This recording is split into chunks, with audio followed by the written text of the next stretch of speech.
Hello அம்மா, நான்லாம் இனிமே அந்த வீட்டுல இருக்க மாட்டேன். சாப்பாட்டுல கருவேப்பிலை எல்லாம் ஒதுக்க கூடாதான், சேர்த்து சாப்பிடணுமா. முடி வளருமா. கல்யாணத்துக்கு முன்னாடி நம்ம போட்டோவை 4 பக்கம் ஜெராக்ஸ் எடுத்து ஸ்கேன் பண்ணி அதுக்கப்புறம் தானே கல்யாணம் பண்ணாங்க.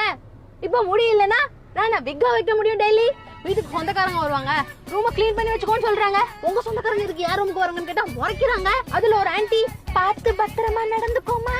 இல்ல எனக்கு புரியல, இத்தனை நாள் நான் கண்ணை மூடிட்டு நடந்தனா, இனிமே இதாமா உன் வீடு அப்படின்னாங்க. சரி எப்போ வீட்டை என் பேர்ல மாத்துறீங்க ஆன்ட்டின்னு கேட்டேன். அதுக்கு முறைக்கிறாங்க. இன்னைக்கு இந்த சமையல பாத்து காத்துக்கோ, நாளைக்கு இதே மாதிரி எக்ஸாக்ட்டா நீ பண்ணணும். அது சாம்பார் ரசமானே எனக்கு தெரியலமா. நானும் எவ்வளவு நேரம் தான் நல்லவளா நடிக்கிறது. இந்த குடும்ப பொண்ணு கேரக்டர்லாம் ரொம்ப செட் ஆக மாட்டேங்குதுமா. பேசாம இந்த வீட்ல வெள்ளி தேவைப்படுதுன்னா கேளுங்க, அது கூட ஈஸியா பண்ணிடலாம் போல இருக்கு. என்னால இதுக்கு மேல இந்த வீட்ல வாழ முடியாது, நான் கிளம்பிட்டேன். ஓ, என்ன அப்படியே அகதியா அனுப்பிட்டு நீங்களா என்ஜாய் பண்ணலாம் நினைச்சிட்டீங்களா? நான் நம்ம வீட்டுக்கு தான் வரேன். சரி வரல, சாம்பார் எப்படி பண்ணணும்னு சொல்லுங்க.